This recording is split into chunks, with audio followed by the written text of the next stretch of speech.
भोजपुरिया समाज के प्रणाम आदाब। रउआ देख रहल बानी नारायणी न्यूज। रउआ साथे हम बानी संदीप त्रिपाठी।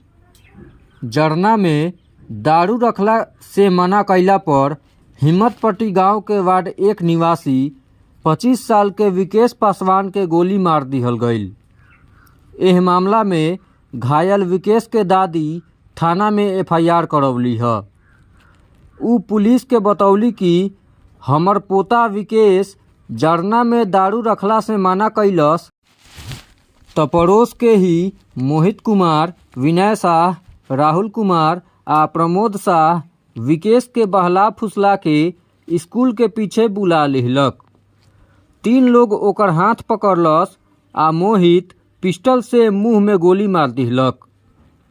थानाध्यक्ष सिकंदर कुमार बतौलन कि गाछी से 1 गो देसी कट्टा, 3 गो जिंदा कारतूस आ 2 गो खोखा बरामद कइल गईल। एह घटना में गिरफ्तार कइल गईल मोहित कुमार आ विनय शाह के न्यायिक हिरासत में भेज दिहल गईल। रउआ सभे के बता दी त शनिचर के साँझ खानी विकेश के गोली मार दिहल गईल रहे, जहां उनका के CHC ले जायल गईल।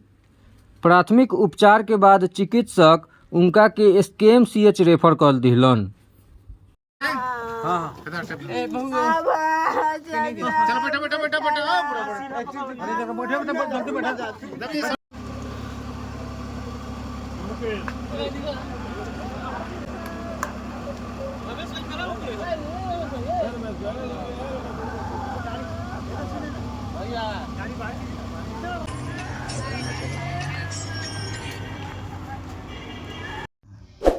रउआ सभे नारायणी न्यूज के लाइक करी, सब्सक्राइब करी।